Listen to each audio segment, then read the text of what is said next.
It looks already as if the Raiders are being penalized for their belief in somebody who has always been selfish, who has always been erratic, who has always been immature. They elected to empower that selfish, erratic, immature person based on his prodigious physical talents. And what is happening now is he's becoming more selfish, more erratic, and more immature to the point he's got to be an ex-Raider. He's got to go. There's no way he's an ex-Raider. He's too damn good. He's got to go. There's certain guys that get the benefit of being a pain in the butt. Antonio Brown is one of them. Now, are there significant things that need to happen for him to stay a Raider? Yeah, like getting on his groveling and praying to Mike Mayock not to cut him because they absolutely can do that if they void his contract, which they have the right to do because of conduct detrimental, which this clearly was. I was reading some of the bylaws in the contracts of NFL players, and there's a list of things that you have to prove, and repeat occurrences of essentially nonsense is one of them, which Antonio Brown has gone through in his short, 3 months with the Oakland Raiders. There's a long list of things already for Antonio Brown that you could classify as conduct detrimental, and so. Look, are the Raiders going to do this? I guarantee you they contemplate it. I also know that John Gruden is not one to put up with nonsense and BS and things that don't help, drive his team forward. And Antonio Brown has already proven to be that. Let's knock on that. Knock what you with, man. Knock if you're with me, man. That's what he does at Hard Knocks. Right. You got to knock him out the door. I totally disagree. I'm not giving this guy any more chances. He is unpredictable. He's a bad dude. He is a bad dude. And he is a person who is only going to further retard the progress of a franchise that really needs to get a little forward velocity at some point. Teague, I don't care what he says. First of all, I'm not even convinced that the Raiders would give him the chance to grovel and get down on his knees and beg for forgiveness. But if they do, even if he says all the right things, if it's my football team, not having it. Nope, can't do it. I don't trust you. Nothing in your history gives me reason to trust you. All right, the cryotherapy thing, all right, that was a little weird, but we got past that, right? The prolonged, I know that we talked about it a lot, but in hindsight, think about how petty and how juvenilely dopey that was over the course of this, over a helmet, right? Then you taunt your employer, which is exactly what he did on social media. He directly taunts them. And then today, if this report is right, he physically threatens Mike Mayock. You got to go. Yeah. I don't care how good you are. You have to go. Well, that's to be determined. You don't know what's going to happen. They can get out of his deal, which has a lot of guarantees. Essentially, his 2019 and 2020 contracts are fully guaranteed unless he's not on the team for week one of the 2019 season, which is game one. So could they suspend him for conduct detrimental and thus void those guarantees? Yes, and cut him for basically the $1 million signing bonus that he had. It could happen.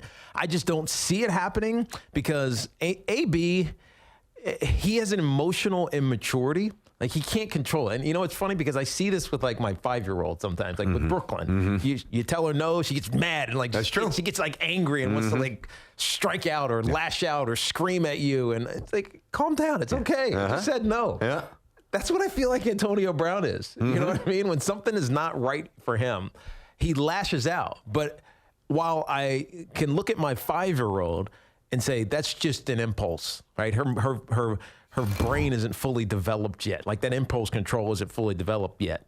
Antonio Brown is doing this hours, if not days later after he was aggrieved. You know what I mean? So it's festered. You don't have to tell me. I already said I'd get rid of him right now. It's festered. You got to tell yourself this. You're going to let him stick around. It's festered. Why? Why would you let him stay around? Because he's so good.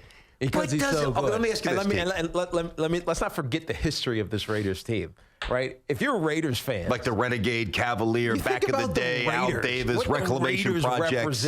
That's exactly right. And they're bad boys to a fault sometimes. Yeah, it's sort of shifted a little bit over the years, but Richie Incognito is there. You know what I mean? And Antonio Brown is now there.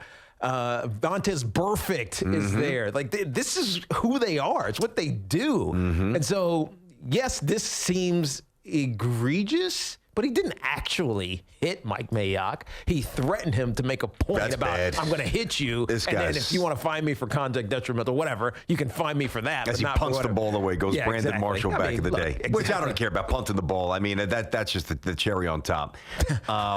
Teak, this is not going to end well. Forget about his relationship with the Raiders.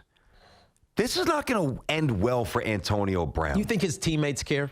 You think that they are starting to I think the ones say, you're nuts, I don't want you on my team? Or are they saying, dude, you're a baller? You know what? It's hard. Calm it down a little bit. I hear you. It's hard to give you a direct answer there because there's so many different factions of personalities.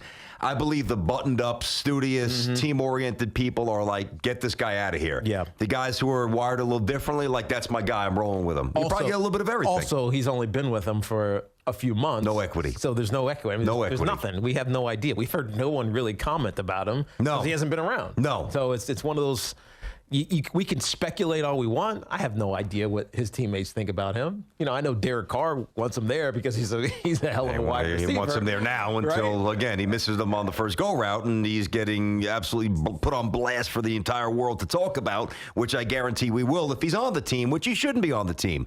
I mean, listen, if this was a different organization in a different place. No doubt. With a different quarterback. Right.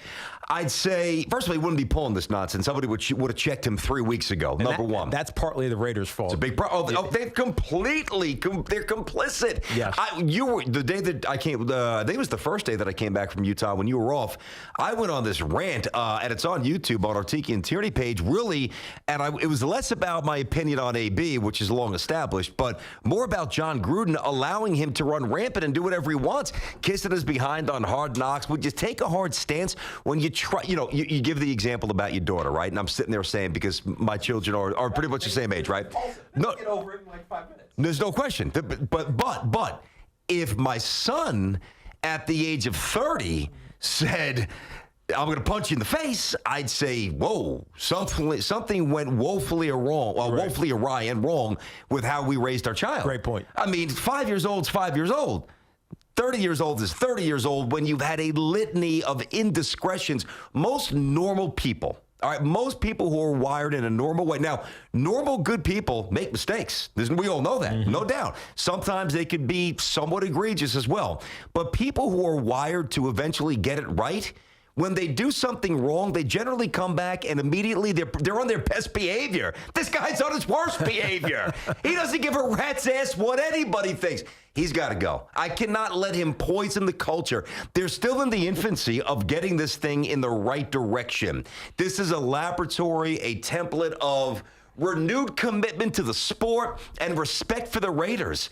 They have been so bad for so long. You're going to risk this guy coming in? He's not going to be around for 5 years, because even if you let him play in week 1, in week 5, he's going to do something dumb. Cut your losses. Get rid of him. You're not going to the playoffs with him. You might as well develop a winning culture without him. I can't be any more direct. He's got to go.